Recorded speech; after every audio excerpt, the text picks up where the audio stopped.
Last time I took you to Barbados and explained Barbados rum. This time I am taking you to Jamaica, to many people their favourite style of rum. It's the rum that kind of lights a lot of rum enthusiasts' eyes up. So currently there are 6 working distilleries on Jamaica, and I'm going to guide you through those in a second. I'm also going to guide you through the sort of profiles you can expect of Jamaican rum. I'm going to guide you through the brands that they make and a very, very abbreviated version of the GI. They do have a geographical indicator, which is kind of their laws of what can and can't be done with Jamaican rum. So first up, let's talk you through the 6 distilleries, and the ownership of these distilleries gets a little bit complicated, and I'll try and navigate that for you as easily as I can.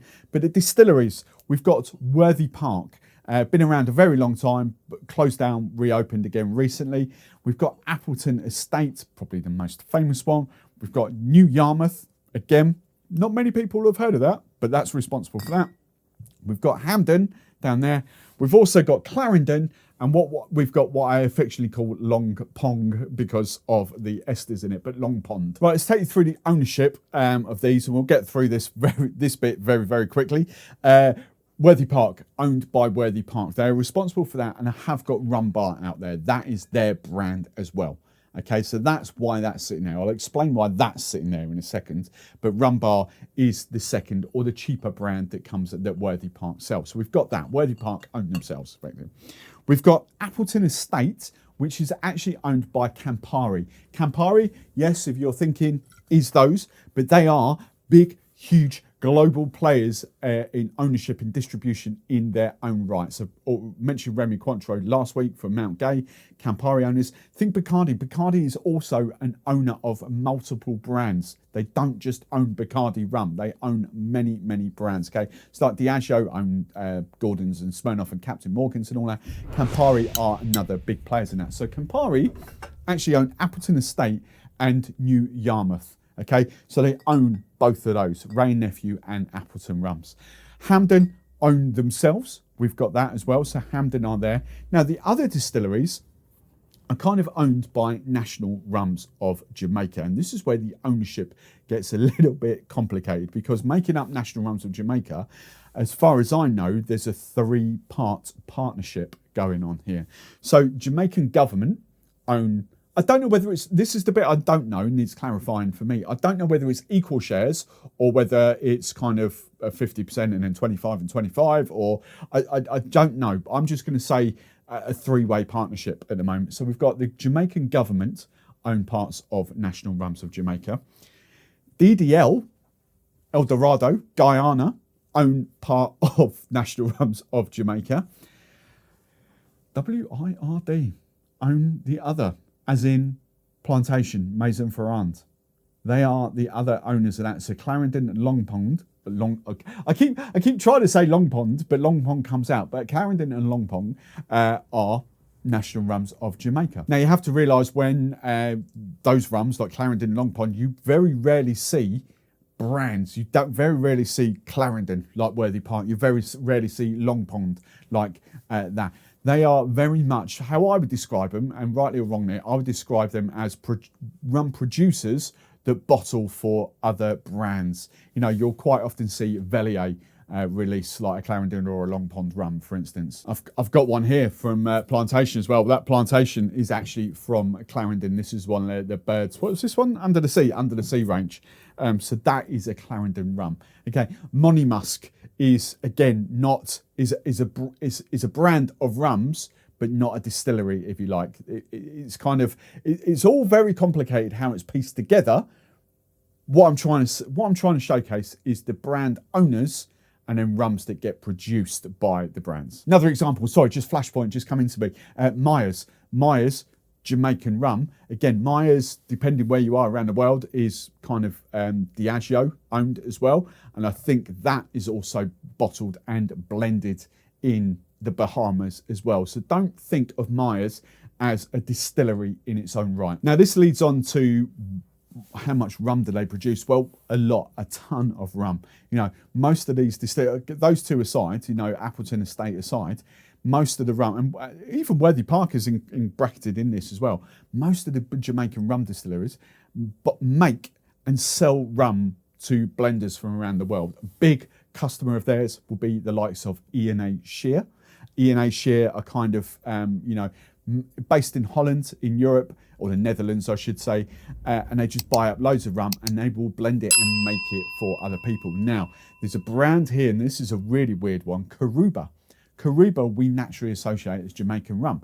Karuba is actually blended and bottled in Basel in Switzerland. Now, again, I don't know whether that rum has come from E&A Shear or whether it's come direct from Jamaica, but Karuba is not a brand from Jamaica, all right? Now, the weird thing with this and why I kind of get fascinated by this is because it's actually, we don't get it in the UK, even though it's European rum. And from my knowledge, it's very much a US rum. And I never have understood why we just don't get Karuba in the UK. And the other one, the whole reason why this is sitting here is again, Smith and Cross. Smith and Cross, again, is not a rum. It's not a distillery in Jamaica. It's not a brand from Jamaica. As you quite clearly say, it says London on the bottle. Smith and Cross is effectively a UK brand.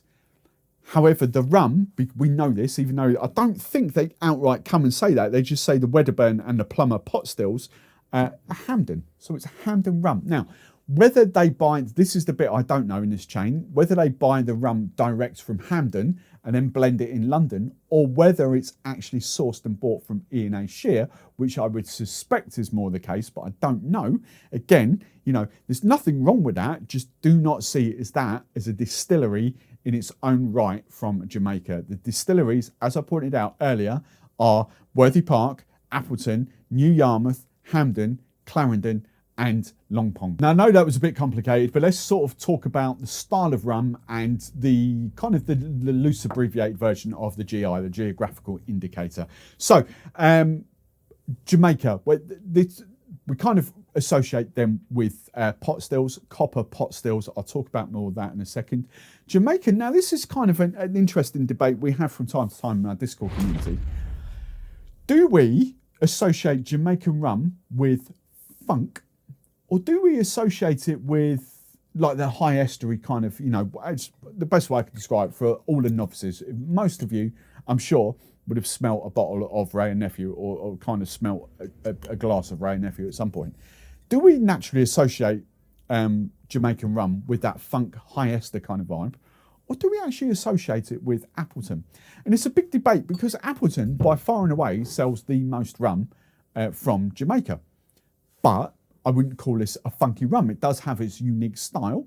It's sort of a little bit of banana going on there, and the tropical fruit, but not too much. But I certainly wouldn't call this a funky style of rum. So, and to a lot of people associate Jamaica with funk, high esters funk.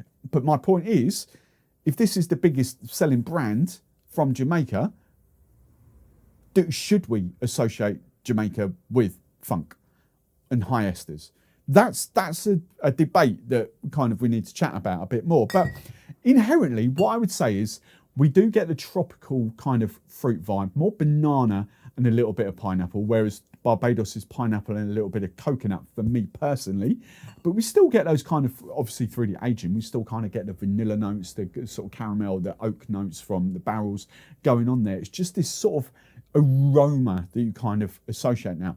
Now, going down this, Jamaica, the distilleries do have what they call their own marks, MARQUES. And those marks basically refer to the level of esters, funk, in a rum. And they've all got their own, Hampden will have their marks.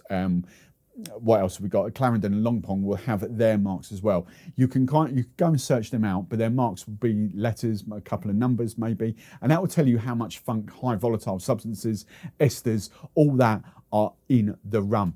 And of course, the higher the funk level, the higher the marks, the more expensive that rum is. So we don't inherently, even Hampden, the 8, is way over, in the UK, is way over my £50 limit on this channel.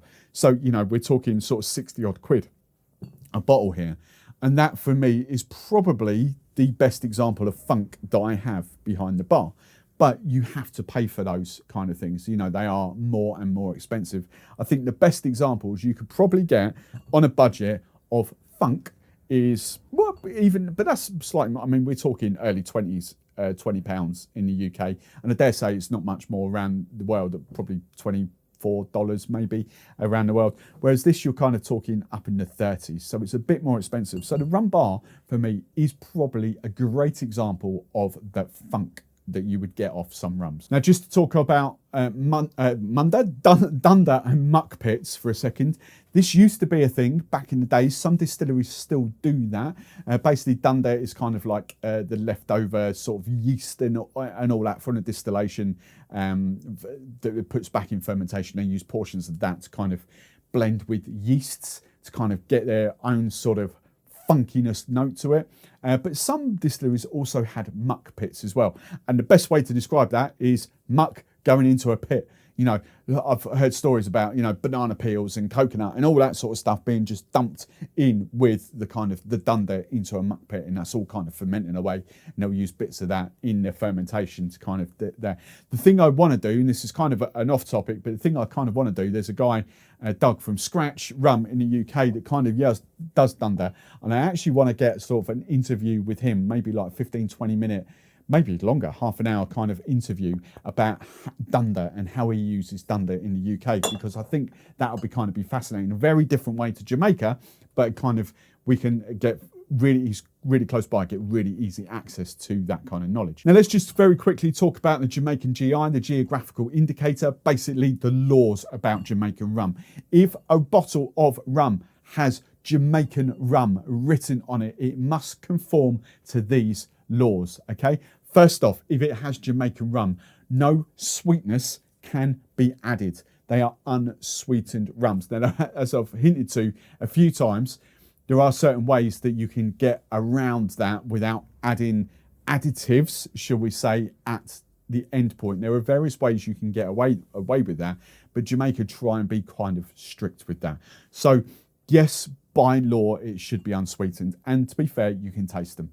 They are totally different. Like Appleton is totally different to Plantation, for instance. There is no sugar in that. Now, here's something I've learned just researching this video. Yes, Jamaica, referring about the stills. Yes, Jamaica does have pot stills, and yes, it does have column stills as well. Yes, I knew the pot stills had to be copper. None of this stainless steel that we've kind of seen. It's kind of the cheaper version. And and no offense to them, but some of the UK distillers do have stainless steel or what they call ice stills and stuff like that. The fact is, and it's pretty much, although it's going to be different and it's a different way to look at it, you know, we do associate lovely kind of rich rum notes from copper pot stills, okay? Proper, it's classed as proper. But that's not to say it's right or wrong, it's just what people class as proper. Some of the rums I've tasted coming off stainless steel pots, you know, they're pretty lovely as well. So a lot of it does come down to the distiller at the end of the day. But Jamaica GI, you must have copper pot still. Here's the bit I didn't know. If you do use column stills, your rectifier part of the column still must also be copper. I didn't know that, because when you see column stills, you naturally sort of associate them with steel, stainless steel. Now, I didn't know that Jamaica, the rectifier part of the column still, must also be copper. So that was kind of a bit of knowledge that I didn't know. Now I'm going to read the colouring bit word for word that I picked up here, but I think this needs to be sort of abbreviated or needs to be clarified a little bit more, because word for word for the GI, rum shall have no colour except for colouring from oak wood aging or from cane sugar caramel. Cane sugar caramel, you kind of have to think, well, hang on a minute, cane sugar caramel is going to give some form of flavour.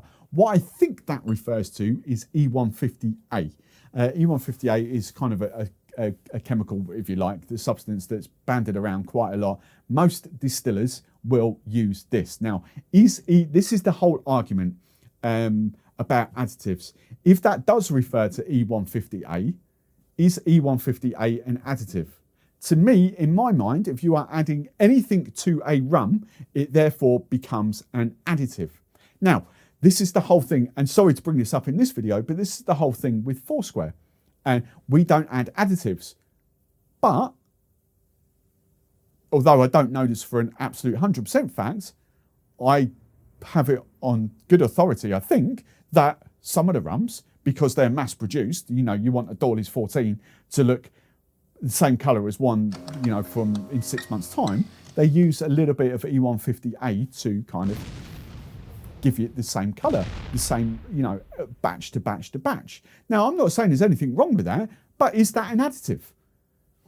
And to, you know, it isn't going to be tasteless either. So, and I know it's only in micro quantities, but the whole point is this is kind of, we don't add additives, but then you're adding something to a rum to give it uniform colour. So that's kind of what I don't understand. I mean, actual word for word, it says wood aging, which is fine. You know, you'll pick up a colour from rum, from the barrel. But when we say cane, sugar, caramel, in your head, you're automatically thinking sweetness because of caramel. But I actually do think that refers to E150A. And E150A, although I've tasted a tiny little bit, but only, you know, only at a rum fest, I've been told by other people that yes, it will, even at 0.5% that it gets added, you know, it will still slightly affect the taste of a rum. Of course it does, because it's an additive. So, you know, there's all this kind of minefields to kind of go, but just because, that's what I said in the previous video, and it's all education, just because a brand says we don't add additives, you have to look under the hood, because I dare say you have to work out what they actually class as additives. If they're just talking, do we sweeten up rum? Then no, they probably don't. But do they add something to the rum to give it a uniform colour, which may add taste? Possibly. And just to add one final bit to Jamaican GI as well, is we're talking about the age statements. Now, you would be forgiven in thinking that this is actually a worldwide law, but it's not, okay? It's very much down to various different geographical indicators. So, with Jamaica, if there is an age statement on a bottle, Appleton 8, the youngest, and Hamden I think is 8, isn't it? Yeah, aged 8 years as well. The youngest rum in these bottles have to be 8 years old. All right, so they can use 12-year-old, they can use 14, 15, 16, 20-year-old rum in there if they wanted to. But if there is an age statement, the youngest rum has to be that age statement. So 8 years old, the youngest rum is an 8-year-old in there. There's not going to be any 3-year-old, any 5-year-old, any unaged rum in there at all. It's just going to be that. Now, the big difference I want to point out for this is we see some brands, and I've showcased them recently on these videos. Some brands say up to 8 years old. Okay, let's get it out. Let's get it out. This is in the previous video. You know, that says rum's up to 8 years old. The point I want to make in there that could, while it will have an 8-year-old rum in there, it's a little bit naughty because it might, we don't know, it might have an unaged rum in there. It might be 50% unaged rum, 40% a 1-year-old rum, and 10% an 8-year-old rum. We don't know. So up to 8 years old gives us absolutely no knowledge at all on that. And the other example, rightly or wrongly, is kind of with Flor de Carnia. There are so many flipping different labels of Flor de Carnia bounded about. This bit here, this says 12, aged naturally. It doesn't say 12 years old. I've seen Flor de Carnia bottles that do say 12 years old on them. I've seen Flor de Carnia bottles that say 12, something else written on them.